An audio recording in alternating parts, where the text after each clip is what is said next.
All right, y'all, welcome to the show. Coming at you yet again on vacation in the world's most echoey room where it looks like I'm giving a deposition. But a lot of stuff to get to, so we will plow ahead nonetheless. So in just a second, Americans are torching the massive Medicaid cuts in the big, beautiful bill. And look, some of this stuff is just heartbreaking when you hear the personal stories of what these people are going through. The polling on this thing is just absolutely abysmal for Trump. So we'll dive into that. I also have some new poll numbers for you, which really, really highlight the horrific situation that we're in. Basically, like 30 to 35% of the country is holding the rest of us hostage in the worst possible way. Trump is beloved by his base more than any politician has ever been beloved by their base. So I'll have some numbers on that for you, and we'll break that down. We also have a particular demographic is fed up with the MAGA bullshit. I'm talking about young men. They are abandoning Trump at a rapid pace. We'll talk about the U.S. dollar tanking to a historic low. We have some new economic numbers in, and the Trump recession is officially here as a direct result of all of his tariffs, putting them on, taking them off, destroying the social safety net, and everything in between. So we'll dive into that. We also have a fascinating new poll on pride in being an American has now hit a record low. We have an insane lie about peace in the Middle East, yet again, being spread by Trump. And Iran, honestly, checkmated Trump here. So there's a crazy story about how Iran has really and truly checkmated Trump in a way that we were warning this would happen. But the media didn't talk about it. And of course, none of the politicians talked about it. But it's happening, y'all. It is happening. So we'll dive into that as well. Everybody do me a big favor. Please subscribe to the channel. That helps out big time and costs you nothing at all. You can support the show on Patreon, too, if you like. That link is below. Remember, this is real independent media. I've never had a conversation with an advertiser. You guys fund this show from the ground up, and I'm truly appreciative for that. You can also subscribe to Crystal Kyle and Friends. There's a link for that below. We will have a Crystal Kyle and Friends this week. We will. Even though we're on vacation, we're going to make it work. We got an interview lined up with David Dayen on the big, beautiful bill. You don't want to miss that. He'll tell you everything that went on behind the scenes in order to get to the point where it was passed. And subscribe to Corn's World, the YouTube channel, because we're posting Kyle and Corn episodes on his page these days, and we're trying to get him to 100,000 subscribers. Unfortunately, we weren't able to do a Kyle and Corn this week because the internet at the place I'm staying was out at the time we normally would record it. But don't worry, we will be back next week. So go subscribe to the Corn's World YouTube channel. And while you're at it, you can check out, the backlog of the Kyle and Corn podcast. You don't want to miss it. We've been doing a lot of them lately. So, all right, let's go ahead and dive into it, y'all. So let's start with this. Harry Enton over at CNN had a good breakdown of what the poll numbers look like for the big, beautiful bill. And you're not going to be surprised to see it is, honestly, atrocious is the proper word. Let's watch. I'll give you some adjectives.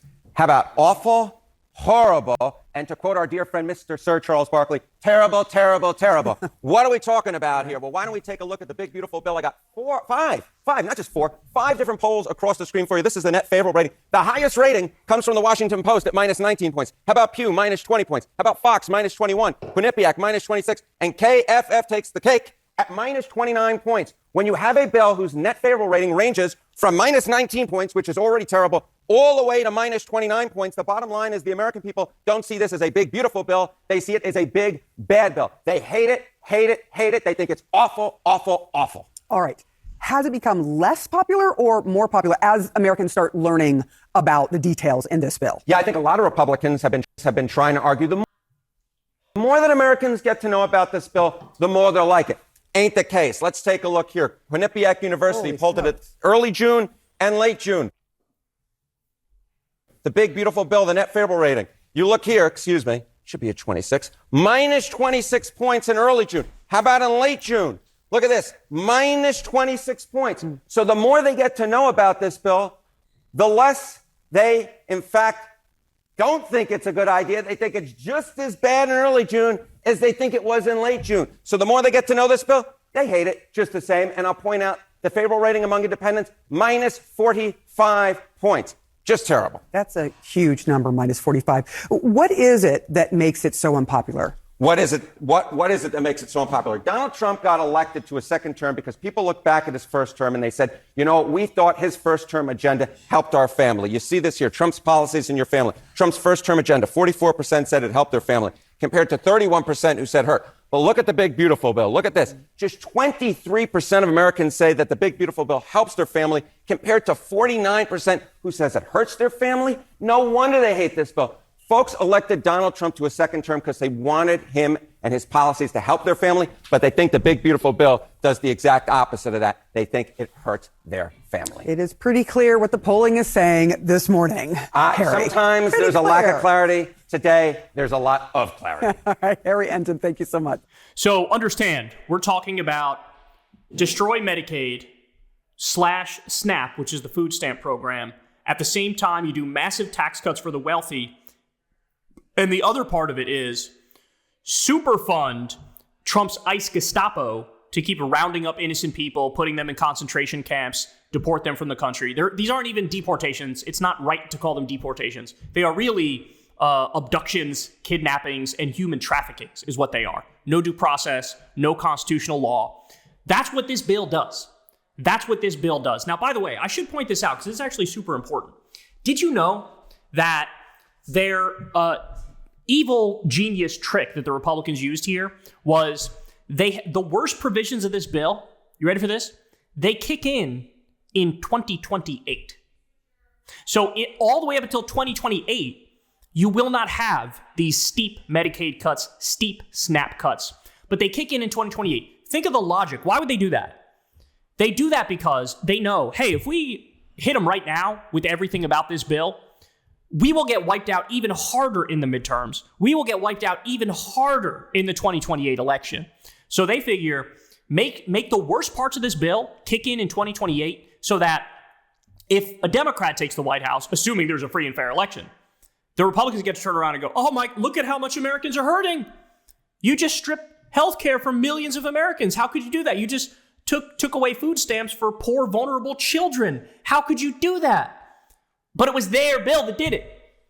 This is what they do. This is what they do. It's the classic, Republicans always drive up the deficit when they're in office, and then when the Democrat gets in power, they go, oh, look at how horrible this debt and deficit is. Somebody should do something about it. And what that does is that handcuffs the Democrats, where they go, okay, I guess I gotta try to get this deficit in order, which makes it so they can't do big, bold spending programs, which would drastically improve the lives of Americans. It's dirty politics. Hold off on the worst parts of this until 2028 so that we don't take the blame. But guess what? Even with that being the case, whatever Americans have learned about this bill, they go, oh my God, bro, this is really not good. This is really not good. By the way, even the parts of the bill that the Republicans would point to and say, oh, this is unequivocally a good thing. Like, for example, no tax on tips. You got to read the fine print of that, man. The real purpose of the no tax on tips thing, what they want to do is allow Wall Streeters to get paid these massive bonuses, but then they recategorize that money as a tip, and so therefore the Wall Streeters don't get taxed on the tip that they got. This is the real there's always an ulterior motive. It's never what it looks like at face value. But even with all the tricks and the nonsense, Americans are onto it and they go, this seems really bad. I don't like this. All right, so I have a good example of this for you here. Shout out to More Perfect Union. They really do phenomenal work over there. Everybody should go subscribe to the More Perfect Union YouTube channel. And here they spoke to some of the people in Mike Johnson's district in Louisiana, and listen to what they say about this bill. He needs to come down on our level and live like we do. He wouldn't survive, I'm afraid. Do you have Medicaid right now? Yes, I do. Yes. Yes. Yeah. Yes. Approved a few weeks ago. You know, there's this narrative that a lot of people on Medicaid are lazy. Do you feel that's accurate? No, absolutely not. No, I'm not lazy. I try to get a hustle as much as I can. No, I think they just can't help themselves. Well, no, because I work. I do mechanic work, and so it kind of fluctuates. I have a bunch of health problems. I can work, but eventually I'll be where I can't work. Just got laid off. I'm a hairstylist, so it really just depends on how much I bring in due to my clientele. I'm currently trying to get like a part-time job, like a night job, just to put more money on the table, especially with the economy going up in prices and stuff. Can you tell me about how it would affect you if you lost your Medicaid coverage? Oh, Lord, I would have absolutely, teetotally nothing. I would not be able to live, period. I wouldn't even be able to eat. It would affect me real bad because I can't support myself. It would be a very big impact because that's all we got right now. I have some possibly terminal illnesses, and I've had to postpone it waiting for Medicaid. And I'm sitting here literally just trying to survive. I wouldn't have no coverage at all. My grandchildren wouldn't have any coverage. My daughter wouldn't have any coverage.